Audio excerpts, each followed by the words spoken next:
Hindi maipagkakaila, ano nga ba ito kay Carla na napansin ng nakakarami. So bago natin pagpatuloy ang ating pag-support today's video, kung bago ka pa lang sa aking channel, please subscribe po, like, and pakit na rin po natin guys ang notification bell upang ma-update po tayo tuwing ako pinag-upload patungkol sa Team Kalingap, and especially please support po natin ang buong Team Kalingap, lalong-lalo na po kila Kalingap Rab at Kuya Bal. So ano nga ba ito, no? So bakit nga ba sinabi nila na hindi maipagkakaila ito kay Erica?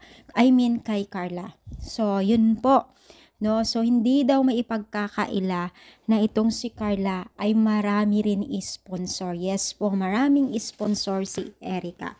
So, isa sa mga pinakakilala na beneficiaries po ngayon na Team Kalingap ay itong si Carla.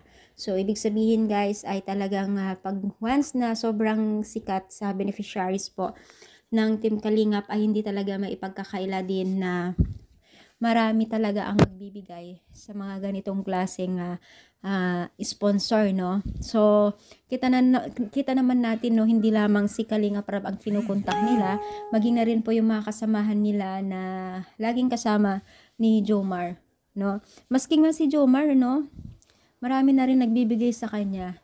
Dahil dyan po ay syempre, lahat po yan ay napupunta rin kay Carla. Napaka-blessing po ngayon ni Carla. At ganun na rin po kay Jomar. Talagang tuwang-tuwa si Jomar kasi sobrang laki yung mga blessing din po na natatanggap niya. Marami na po siyang natatanggap at syempre ginamit ni Lord din po ang Team Kalinga para makilala itong si Jomar. Lalong-lalo na nung nag-collab team itong si Jomar kay Carla, at may potential po kasi itong si Jomar din po na makahaakot po ng mga taga-supporters kasi napakagwapo niya.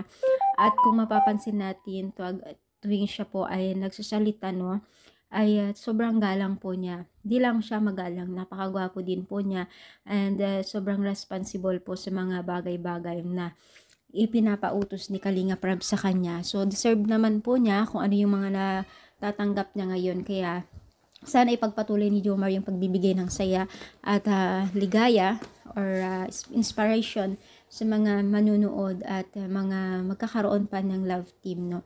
Dahil sila po yung susi sa lahat ng bagay din po, sa pagtulong din po ng mga kabataan na ito. So, ano yung masasabi? Kayo rin po ba ay masaya para kay Carla at Jomar? I-comment down nyo na dito sa baba, at kung ano yung request, comment section nyo lang.